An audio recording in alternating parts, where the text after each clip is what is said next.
Welcome to Solo Ship Week 4. I'm Squirrel Patrol. I'm joined by JM to win from 1 week season. JM, how was Week 3 for you? Yeah, week 3 was one of those weeks where things could have lined up just the right way. I could have had a really big week.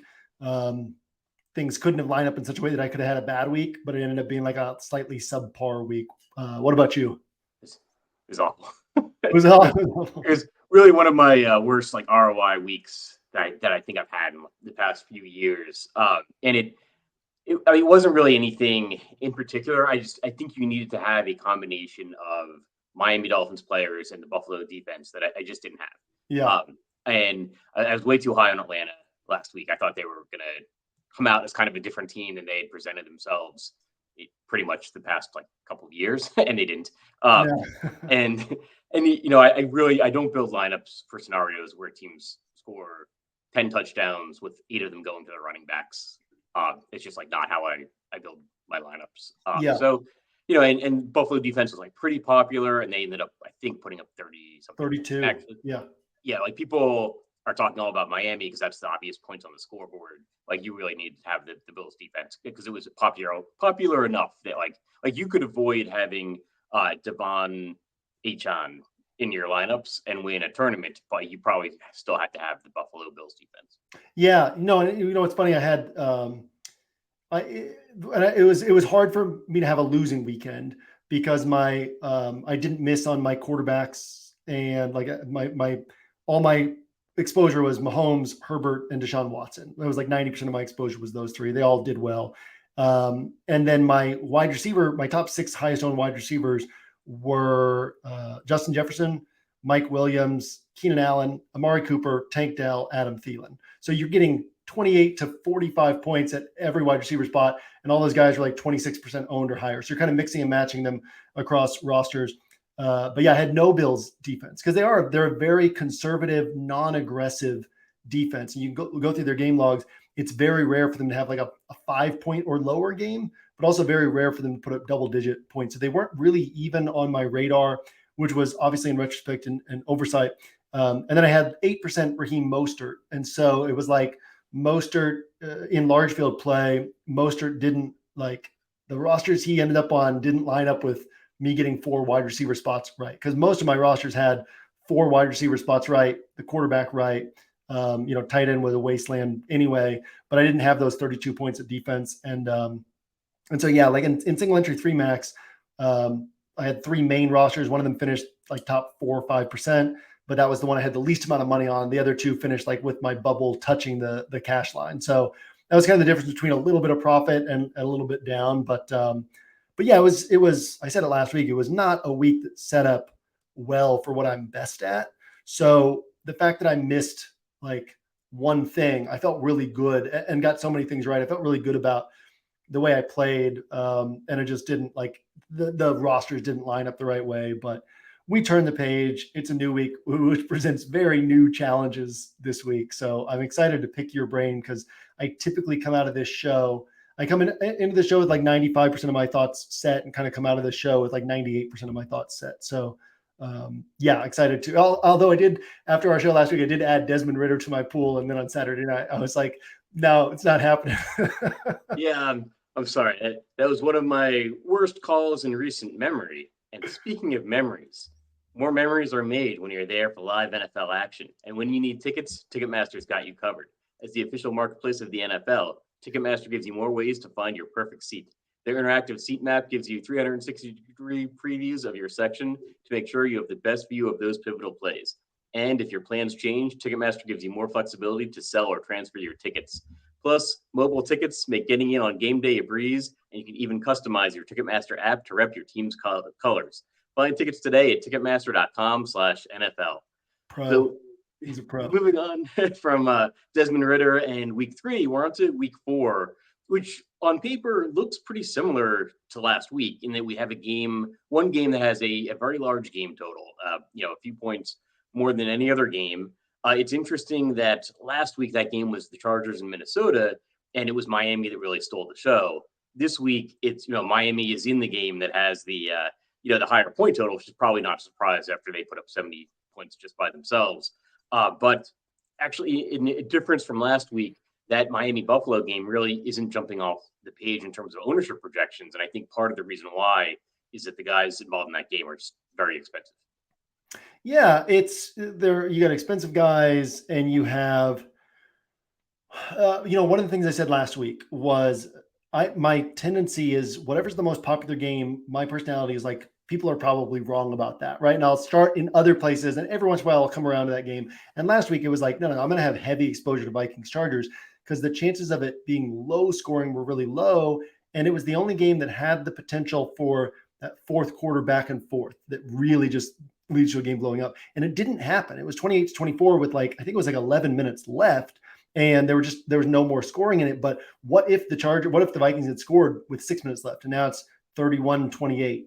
And then what if the Chargers come down and score, make it 35-31, and then the Vikings score again, it's 38-35, and the Chargers kick a field goal. So the setup was there, the potential was there for that back and forth, rapid back and forth at the end of the game.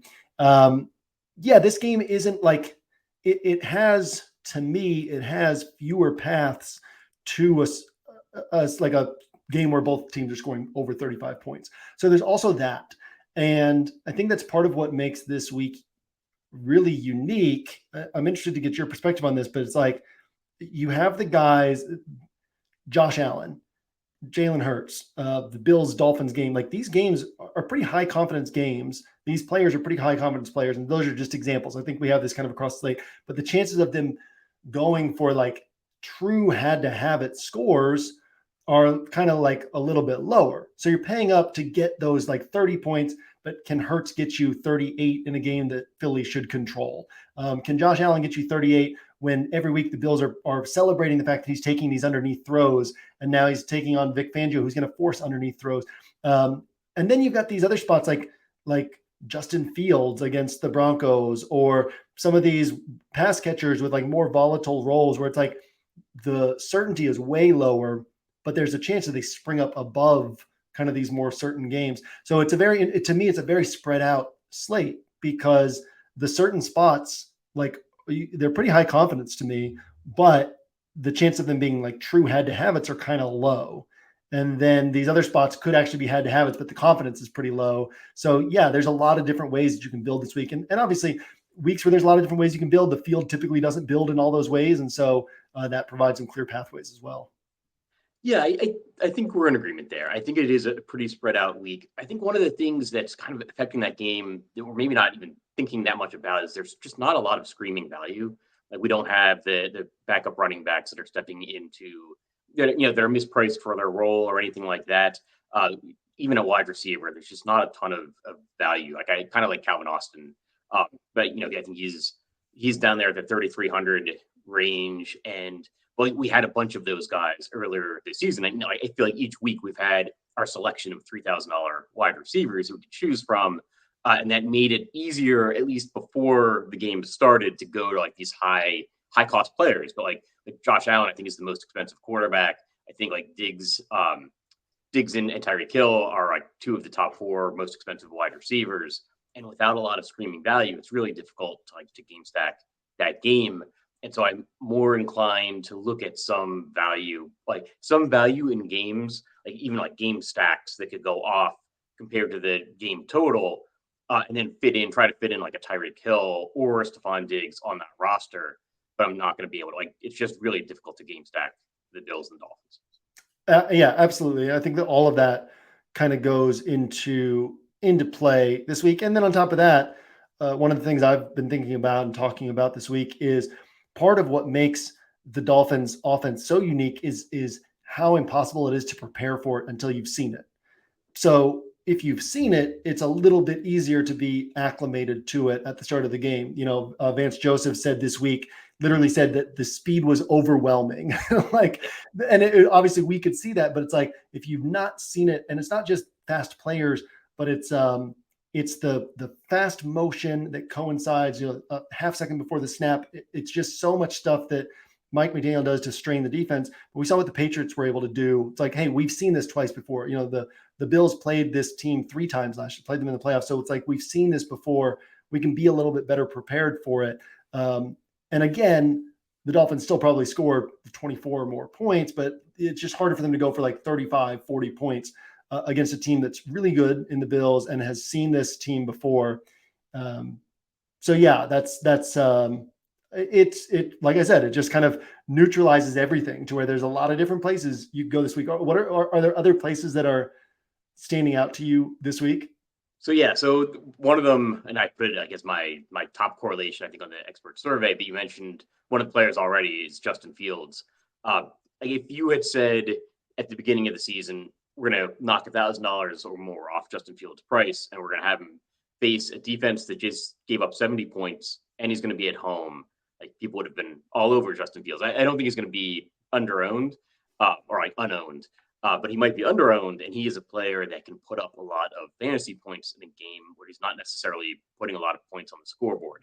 Like if he gets 2 rushing touchdowns, and we know he's capable of getting like 100 yards rushing, that's a lot of points, and now he's much cheaper. Whereas at the beginning of the season, he was more expensive, and he really had to have like a knockout rushing game, and probably throw for a touchdown to be of value on a DFS lineup.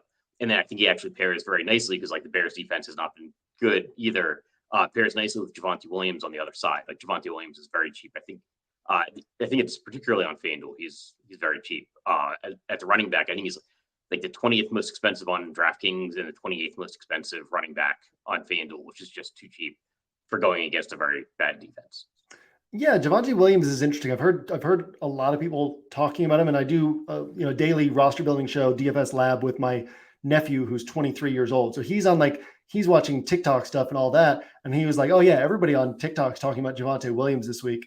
And I'm like, really? Like he hasn't seen more than 40. I think it's 42% of the snaps in a game, and he hasn't seen more than 12 carries, 13 carries in a game.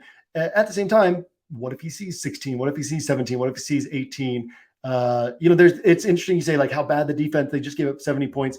And there's one side where it's like, well, this team is gonna adjust. Like they're going to look for what's wrong. And the Bears don't present the same challenges as the Dolphins. At the same time, well, the offense is going to adjust, right? There have been some little whispers from Broncos beat reporters that Marvin Mims is going to see his role grow this week, that he's going to be on the field a little bit more. Maybe he's on the field 30, 40% of snaps, right? Maybe Javonte Williams does see 16 carries, 17 carries. So yeah, I think that's a very interesting one where, like you said, it was on our Thursday DFS Lab show. We built a roster with Justin Fields. And then after the show ended, Keegan and I were just talking about Fields, and it was like, he's only 6,600. And so, all those games last year that he didn't score 40, he only scored 40 twice, quote, only. But all the other games were like 20, 21, 24. But then you're like, man, at 6,600, I'd take 24 points. It's not going to win you a tournament, but I take that for the shot at 40 points. And so it was like, man, people might not be on him. Then you look at ownership and it's like, okay, like people will be on him. He'll be on 10% of rosters, maybe even a little bit more than that. But you kind of pair it with the game environment. You say, Justin Fields and Cole Kmet and Javonte Williams and Marvin Mims, like there's Jerry Jeudy's coming in at sub 1% ownership projections. Like there's ways you can put it together to where all of a sudden you're unique. And that is one of the games that could blow up, because we say so often it's like, all these defenses are so bad. It's like, yeah, so are the offenses, and nothing happens in the game. But like, yeah, these offenses are not great, but they can be a lot better than they've been, especially against these defenses. Yeah, and like you mentioned, like Javonte Williams doesn't have like a bunch of usage, right? He doesn't have a 20 carry game or something like that in recent memory, at least this season. But he's priced down at like the 28th most expensive running back. Like his competition at that price is not very, is not getting a full workload either. So maybe that's more of a cash game play, but I think it's at least relevant for single entry, because I think Fields will be owned. I think Javonte Williams will see a good amount of ownership. He might be one of the top owned running backs just because he is so cheap. But I think you can put in Justin Fields because now he's so much cheaper than he used to be, and pair him with Javonte Williams, and it probably doesn't kill you. Like those guys are going to get some rushing yards. So it's a game I'm interested in. But I agree. Like everybody looks and sees like terrible defenses. The offenses might not be that good either, and that might be a game where like nobody does anything. And it just about hits the total, and you don't have a standout fantasy score. Yeah. Another game that I think is really interesting is the Colts and Rams. It started out with a total of 44.5, got bet up to 47, bounced back down to 46. I think that's where it's at right now. But, Colts, solid defense. They have been very solid this year, but they're very zone heavy and very low pressure rates. And, you put Matthew Stafford's tremendous against zone defense. You give him time, he's going to pick apart a zone defense. Puka Nacua, we showed last week, had that kind of down game against heavy man coverage, and he's dominated zone coverage so far this year. That's what you would expect from a guy with his profile. Obviously, Anthony Richardson gaining some steam just because he can run and he can put up that type of big game. But I think that game as a whole, interesting. And, you said these guys like Javante's Price in this place where other guys aren't getting these big workloads either, but you have these guys in Zach Moss and Kyron Williams played 55 out of 55 snaps, right? Like Zach Moss touched the ball 32 out of 38 running back touches last week. So it's like both those guys in that game are interesting. And that Rams side, they're so concentrated on Tutu and Puka and Kyron that like you could have one of those on 100% of your rosters, and you're probably you just divide them up 33%, 33%, 33%, like and 67% of your rosters are probably getting a really solid score from those Rams pieces. 9 games among the 3 of them total, right? You just played 3 games. There have been 7 solid to really great scores at their price tag. So I think that's another game that's interesting to consider. People won't be on Matthew Stafford because he hasn't had the touchdowns yet, but a pair of 300-yard games already. What if he gets the 3 touchdowns this week? So that's another one that's interesting. Not the same, like, man, you had to have that the way that Justin Fields could end up being, but if Fields in this JV offense ends up putting up 19 points, and Hurts and Josh Allen end up putting up, 28 points, all of a sudden Stafford throws for 303 touchdowns and he's scoring 27. And it's like, man, that's a guy that you should have had at that price tag. I think the Rams will be very popular this week. And we'll see. I mean, I'm going to play a lot of them, but they're really underpriced. I think Puka is still the 14th most expensive wide receiver. And I was like underweight on him in the 2-game slate. Like I think it was like a Monday night slate, or maybe it was a showdown. But either way, I wanted to be underweight on him in that matchup. Reading the 1-week season right up at the game, the zone coverage is just very beneficial for him. So like he can pile up receptions. He should not be the 14th most expensive wide receiver. And Kyron Williams, I think, has the best workload out of any running back so far this season. I mean, especially once you get rid of the Cam Akers game. There was a Cam Akers game week 1, right? Yeah. Okay, yeah. So I think other people are going to be playing him as well. So I don't know. Like, are we buying high, or are they just not expensive enough? And you can fit in like those pieces from that game. And I agree, like Matthew Stafford is probably going to be under-owned. Then again, he doesn't run the ball. So I kind of am toying around with, can I get an Anthony Richardson, quarterback lineup, then run it back with like Puka and Kyron Williams? And do I even need to have any Colts pieces? Because like Michael Pittman is probably the one you would go to, but maybe Joshua Downs or the Granson, the tight end. I've played some Kyron Granson paired with Anthony Richardson. But like Richardson was off to such a good start, and maybe he goes a little under-owned coming back from the concussion. Yeah. The question about pairing him is an interesting one. One of the things that Zandermeer always says is like for a quarterback to, even a running quarterback, to like have a GPP winning score without bringing anybody with him, like you're threading a very thin needle. But then I think you also have to look on a case-by-case basis where it's like every once in a while, like that can make sense, right? Because Anthony Richardson is like a running back who can throw the ball, and he probably won't. Let's say it like this: like if Justin Fields hadn't had 2 touchdown passes go to Cole Kmet, both of his big games last year, there wouldn't have been anybody that you needed to pair with him at his 44-point games, because it's like Richardson probably isn't throwing more than 200, 225 yards. And so, if the touchdowns come on the ground for him, all of a sudden there is no pass catcher. And I think Josh Downs will be popular, but Josh Downs' chances of getting more than he'll be popular because optimizers are like, who can we put in that allows us to get some higher priced guys, right? So, but Josh Downs isn't going to get more than like 35, 40 yards in most scenarios, given the role, given how he's being used. So if he's not scoring the touchdowns, it's like you're filling up a roster spot with him more than anything. And then Michael Pittman, his ADOT's so low and his chance of getting 100 plus yards are so low that even if he gets the touchdowns, he's really not that valuable. So I guess said differently, you take Cole Kmet's games with Fields last year, but put it at a price tag much higher, right? And that's what Pittman could end up being, where it's like, yeah, it's a fine score, but you didn't need to have it. So yeah, Richardson could be the rare, what was it, week 1? I had a decent amount of Richardson, and I initially rolled out some rosters without any pairings. And I was like, man, it just looks so weird that I kind of forced some pairings on it. And then retrospectively, it should have been just Richardson naked. And so, yeah, I think that's a very interesting call right there.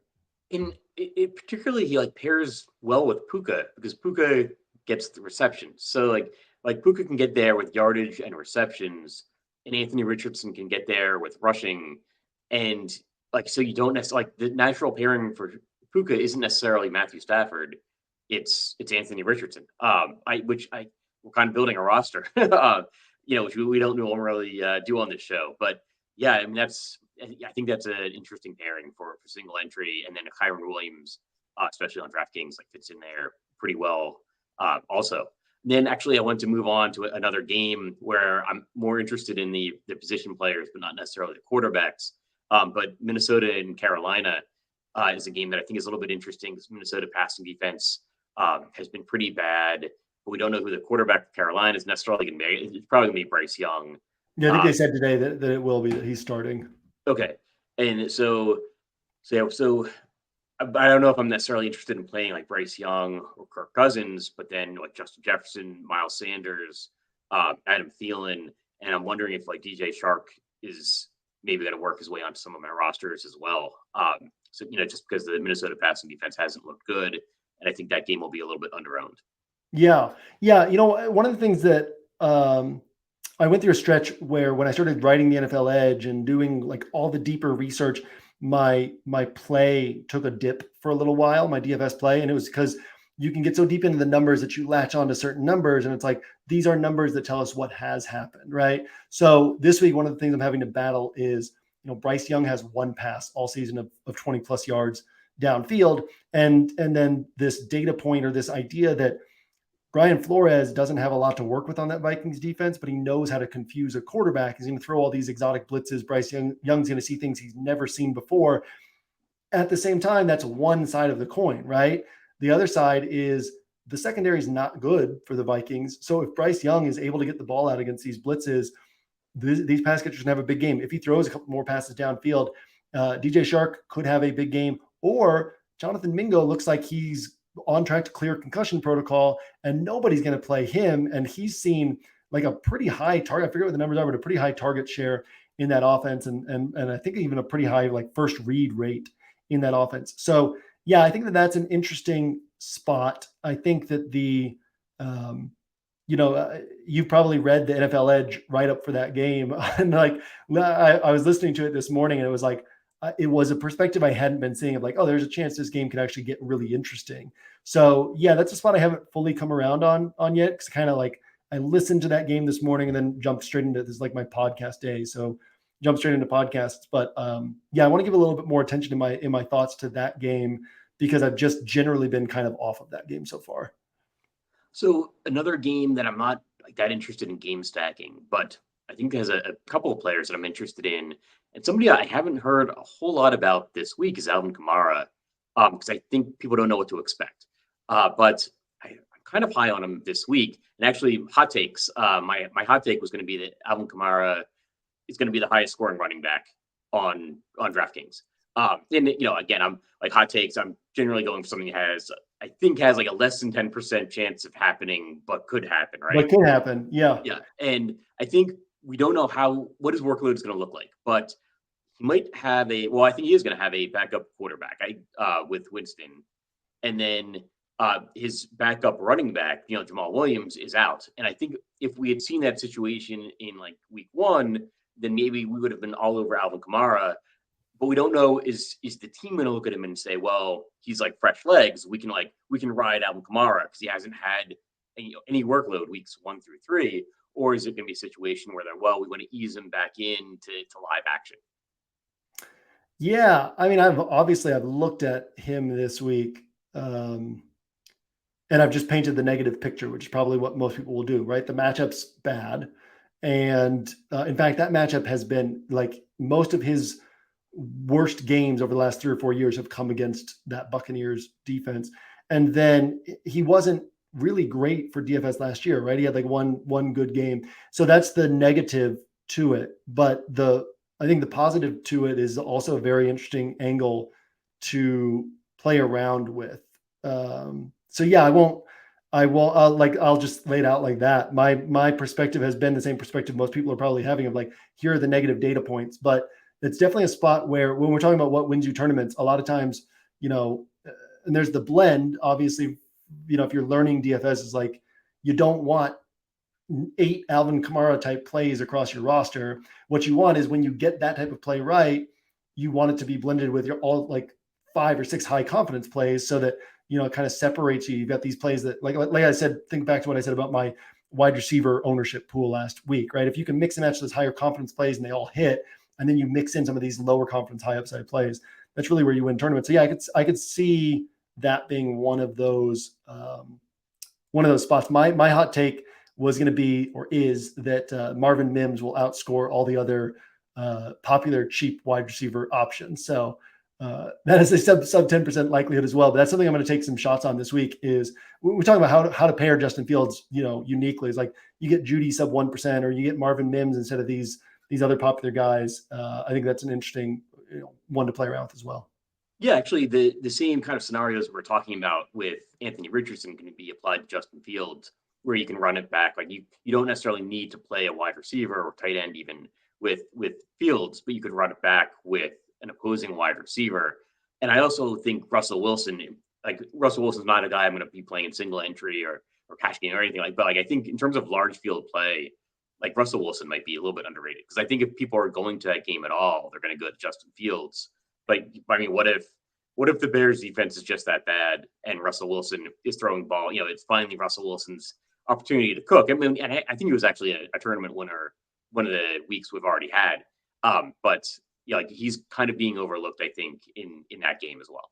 Yeah, the game against Washington where he put up 30 something points. He did have the Hail Mary and he had 56 rushing yards on 6 attempts, which is like very unusual for 35-year-old Russell Wilson at this point. But at the same time, can he throw for 303 touchdowns? Can he put up 27 points? Like he's right now, my quarterback pool is like the two is Hurts and Josh Allen, and then the 6K guys who could end up having the top scores on the slate, which is Richardson and Fields, and then 4 guys under 6K, where I'm saying like, okay, what if Fields and Richardson don't hit for 30 plus points?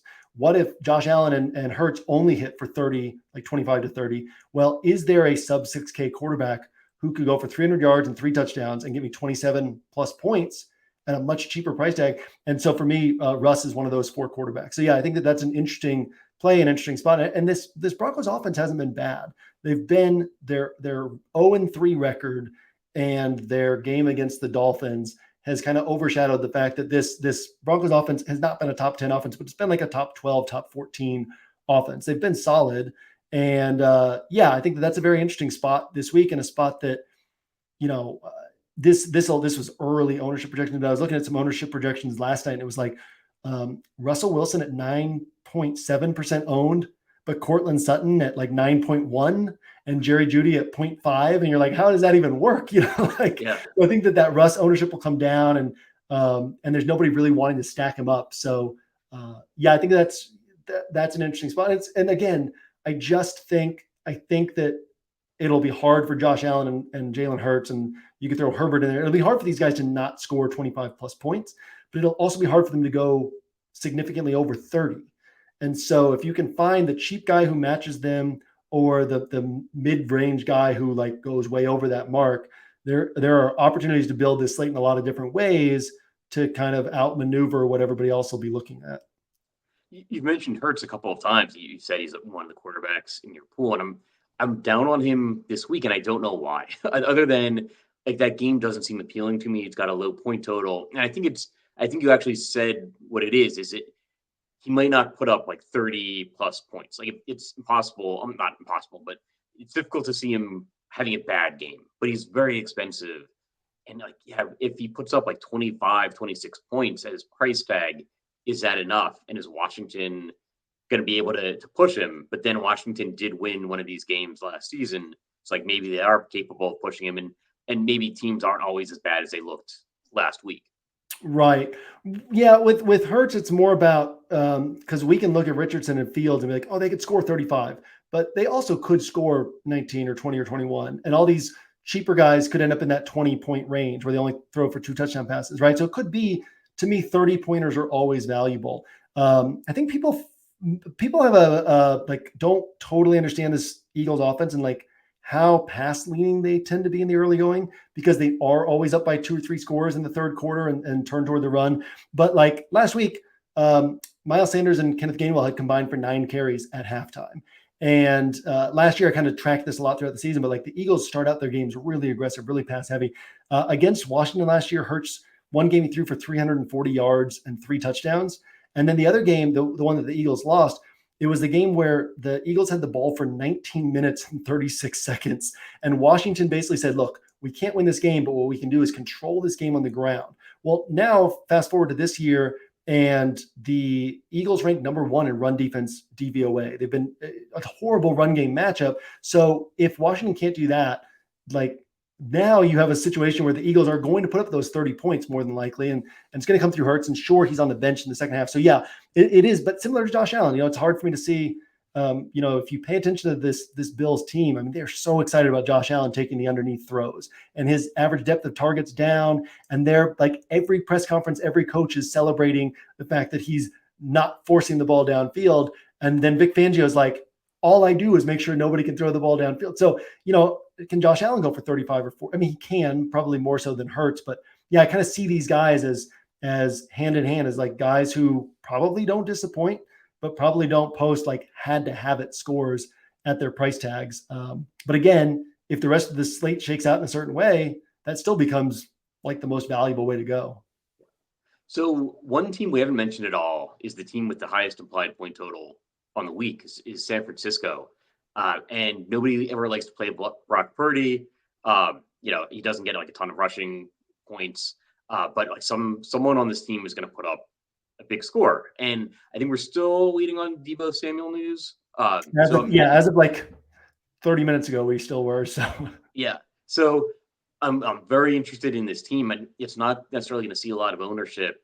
And I'm very interested in the team especially if Deebo's out, because that puts like George Kittle into play. I think at tight end, where tight end's like not a great position this week. Maybe not great any week that Travis Kelce's not on the team. Horrible this week, though. Yeah. Yeah. So yeah, I mean, George Kittle could easily be the highest scoring tight end, or it could be Ayuk, or could be Christian McCaffrey, which is probably the least appealing of the options, just because of his price tag. Yeah, so it looks like Deebo did not practice once again today, so that's positive. On my show with Pete Overzet, he mentioned Kittle as well. In my show with Keegan, who's again in a very different realm of watching the TikTok videos and all that, like he was mentioning Kittle. So I think that if Deebo's out, Kittle grabs the ownership because the tight end position is so ugly this week. But then that probably makes Ayuk really interesting leverage, and it just fundamentally makes George Kittle a really sharp play. So yeah, that offense, those skill position players, which is typically 4 guys and could be 3 guys this week, they're going to combine for around 80 DraftKings points most weeks. And then you say, like, how do they get divided up? We don't know. But when it's down to 3 guys, it's like, well, McCaffrey's going to get his 25 to 30. McCaffrey has only topped 30 points 3 times in like 13 full games with the 49ers, right? So most of the time he's getting 25, 28 in that range. And then it's like, where did the other 40 or 50 points go? If one of these guys gets 30 of them, which can happen, they become really valuable. So yeah, I'll expect if Deebo's out to have like quite a bit of Kittle and Ayuk, and I like Brock Purdy this week too. Again, typically they're winning by so much that he's not getting those points in the fourth quarter. And unlike Hurts, it's not like he's getting 300 plus passing yards before then or a bunch of rushing yards. So his ceiling gets a little bit capped sometimes, but definitely like that offense this week. And so I know we're a little over time. I just wanted to get your thoughts on one last game, Chargers and Raiders, because I think it's going to be one of the most highest owned games this week. And it's interesting, like Keenan Allen's price tag is very different on FanDuel versus DraftKings. He's like absurdly priced on FanDuel. I think he's only 100 cheaper than Tyreek Hill. and his receptions don't count as much on FanDuel. Yeah. DraftKings, he's like much better priced, and he's he puts up monster scores on DraftKings with a full point per reception. But I really think people aren't talking about that game that much just because we don't know what's going to happen on Austin Eckler. So it's difficult to cover the game because I think that makes a big difference. Eckler, I think, is actually an excellent play if he plays. Yeah. Because people haven't been talking about him, the whole week because we don't know. There's uncertainty there. It doesn't make for good content going. I don't know if he's going to play, but you should play him if he does. Yeah, uncertainty at the Raiders quarterback as well, which obviously impacts how that game can play out. I'll try to go through it quickly, but this game made me think of I think I brought it up on the show before with a quote I heard from Dave Canales, Buccaneers offensive coordinator, before the season when they were asking about the growth of Cade Otton. He was praising Cade Otton, and then he interrupted himself saying, look, you don't design plays for Cade Otton. You design plays for Mike Evans. You design plays for Chris Godwin, and then targets kind of spill over from there. Well, similarly, if Austin Eckler's playing, I think that devalues Josh Palmer a little bit because they're going to be designing plays for Eckler and Keenan Allen. If Eckler's out, it makes Josh Palmer extremely attractive because they're going to be designing plays. Not only will they be designing plays for Keenan Allen and Josh Palmer, obviously Quentin Johnston will be in there too, but not only that, but the Raiders have so far this year, they've faced the lowest first read rate in the NFL. And, last week they doubled George Pickens almost every play. They're going to sell out to take away Keenan Allen. Keenan Allen is still probably going to have a solid game, but his average depth of target, same as it's been in the past. It's just that he's seeing, same as in the past when he has a 15 to 20 target game or when he scores the touchdowns, he has this monster potential. So if he ends up being limited to 12 targets or something like that, he ends up being overpriced, but Josh Palmer can hit, right? Or Austin Eckler, whoever it is. So yeah, I think that's a very interesting game. Probably won't be on Herbert just because you don't get the rushing upside, right? And it's a high price tag to pay for a guy who has to throw for that many yards and that many touchdowns just to meet value. Nothing against the play, but I'll go other directions at quarterback. But I like the pass catchers. And then obviously the Raiders, they only use 3 guys, Jacoby Myers, Devontae Adams, Josh Jacobs. So one of those guys probably has a really strong game in this matchup as long as Jimmy G is under center. That'll just about wrap it up for Soloship. Any final thoughts on the week? Interesting week. I think a lot of different directions you can go. And I think that this is a week more so than normal where I will actually leverage ownership projections because there will be a lot of spots where I'm like, ooh, maybe this is the better spot. Maybe this is the better spot.